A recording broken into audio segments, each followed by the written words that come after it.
वंदे मातरम। नमस्कार, जय श्री राम। आज का वीडियो जो बनाया था दिन में वो अब डालने की अवस्था में नहीं हूँ।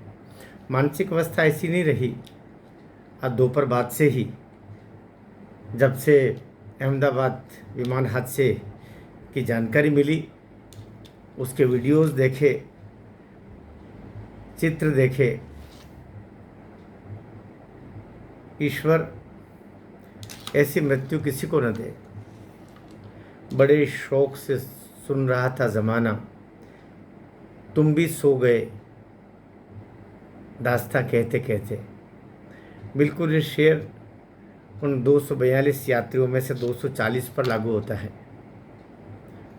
बताया जा रहा है कि 2 लोग उसमें से बच गए, सौभाग्यशाली थे। ये दोनों वे बताए जा रहे हैं जो प्लेन क्रैश हो उससे पहले वे उससे कूद गए। उन्होंने उससे अपने आप को अलग कर लिया। प्लेन में व्यवस्था रहती है, ऐसा होता है, ऐसा हो सकता है, ये बड़ी बात नहीं है, क्योंकि उसमें ऐसे कुछ गेट लगाए जाते हैं जहाँ पर ऐसी स्थिति में निकलने की व्यवस्था रहती है। लेकिन जो हुआ वो दुखद, ये शब्द जो 3 अक्षरों का शब्द है, बहुत छोटा शब्द है। विजय रूपाणी जी उसमें चले गए, न जाने कितने अन्य, एक परिवार जिसके 5 सदस्य, माता पिता और 3 बच्चे एक साथ चले गए। राजस्थान का परिवार था वो।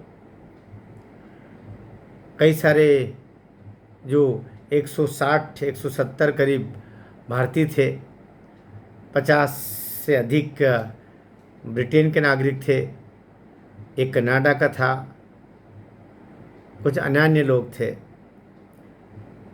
जो बचे वे भारतीय मूल के रमेश और एक और क्या नाम बताया जा रहा है, भारतीय मूल के ब्रिटिश नागरिकता उनके पास है, लेकिन मूल तब भारतीय है। वो कहाँ के बच्चे ये ज़्यादा महत्वपूर्ण नहीं रहा।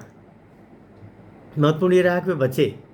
ईश्वर उन सबको मोक्ष प्रदान करे और ऐसे हादसे न हो। रतन टाटा जी के जाने के बाद मैं सोचता हूँ कि टाटा एंड सन्स, टाटा का जो ब्रांड है, जिन्होंने एयर इंडिया को भी खरीद लिया था, क्योंकि एयर इंडिया पूरा डूब रहा था, रतन टाटा जी के समय से ही ले लिया गया था। ये उनके जाने के बाद बहुत बड़ा हादसा है।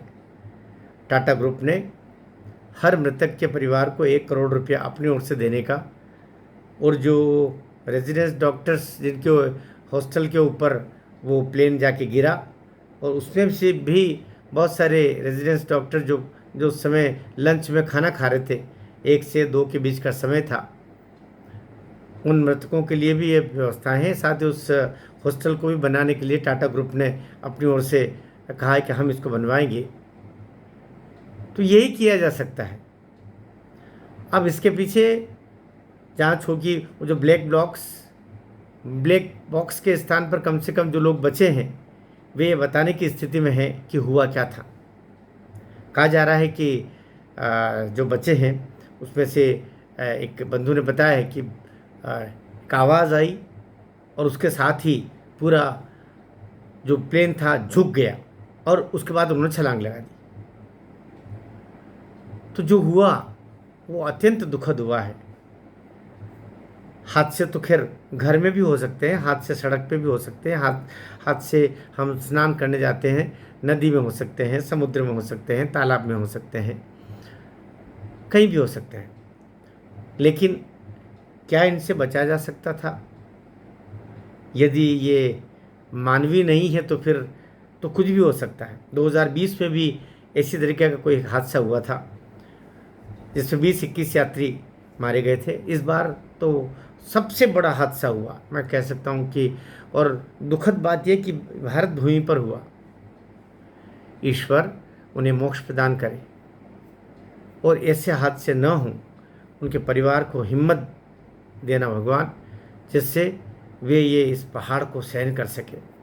प्रतीक्षा करते हुए आंखें रह गई ब्रिटेन में कि वो यहाँ से चल दिए हैं, अब आते होंगे। सीधी फ्लाइट थी। यहाँ से जिन्होंने विदा किया वे घर तक भी नहीं पहुँचे होंगे, और 10 मिनट बाद वो उस पर से एयरपोर्ट से बाहर नहीं गए होंगे और धमाके की आवाज़ आ गई होगी। जो हुआ बहुत बुरा हुआ। ईश्वर, मेरा आज कोई अन्य कोई वीडियो का बिल्कुल मन नहीं है। कल ही आप कोई वीडियो में डालने की स्थिति में रहूँगा। आज मन बहुत दुखी है। आपसे भी निवेदन है, अशोक, दुख, पीड़ा के शब्द आप भी इस वीडियो के आखिर में देंगे तो उनके परिवारों तक आपकी सांत्वनाएं भी पहुंचेंगी। भारत माता की जय।